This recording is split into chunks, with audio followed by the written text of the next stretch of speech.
Senator Rennick.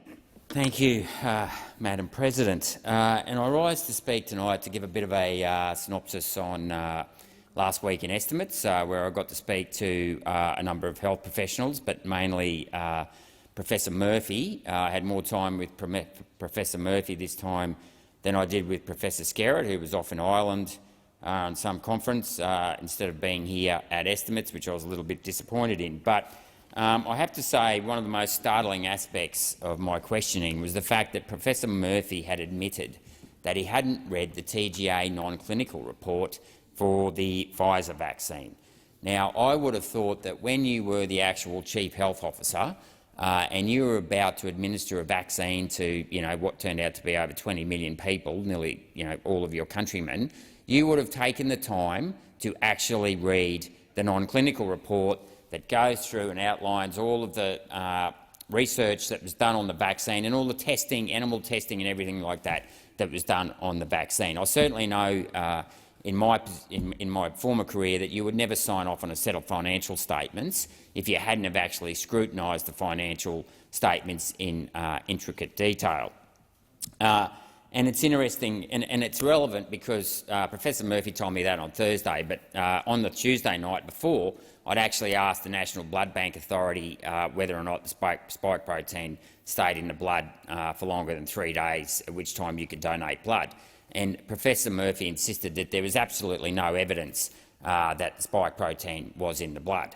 Well, he's actually correct to a certain extent, because had he actually read the TGA non-clinical report, he would have actually said, read or known that there was no distribution and degradation data on the S-antigen encoding mRNA protein.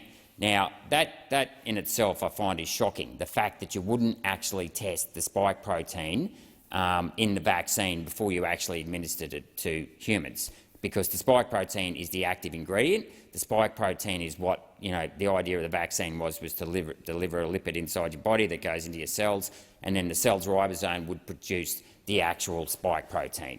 No, what they did was they actually tested luciferase, a benign enzyme, in actual animals, so they didn't even test the spike protein in animals. So for anyone to make any absolute comments or speak in a position of authority about what the actual spike protein is capable of doing in the blood is completely wrong.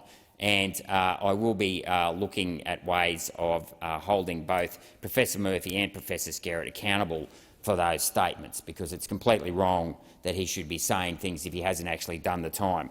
But I just want to touch on a couple of other things in this TGA non-clinical report that I think is really, really important.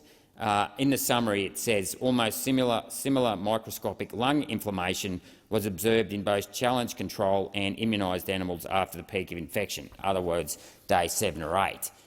So that seems to suggest that there was actually no difference whatsoever in the inflammation of unvaccinated rats or animals after day 7 or 8 compared to the vaccinated rats or animals. So in other words, there was no actual evidence that it reduced inflammation in the lungs at all. Now, for some reason, that completely got overlooked as well. But I'm going to run out of time, so I just want to jump on a couple of other things that got overlooked. In the former set of estimates, Professor Skerritt said that the lipid in the protein was the same lipid that you eat for your breakfast, and it's the same one that's in your sausage or steak that you might eat for breakfast. Now, it actually turns out he contradicts himself in last week's set of estimates, where he now says there's 4 different sets of lipids in the vaccine. Well, that's not what he said in the prior set of estimates. So that's another example of our so-called health experts flip-flopping as to what they said 6 months ago and to what they're saying now. So clearly the question has to be asked, is Professor Skerritt, did he actually read the TGA non-clinical report? Because I would get the impression that he didn't.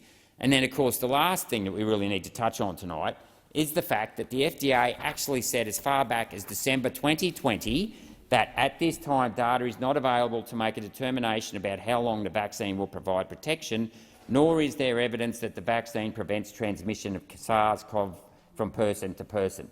Now, despite that statement from the FDA back in December 20, for the next 2 years we have had health professionals running around until the last month claiming that the vaccine stopped transmission.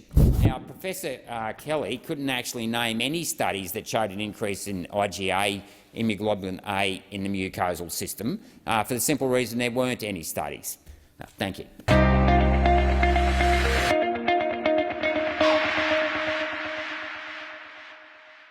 Authorised G. Rennick, LNP Chermside.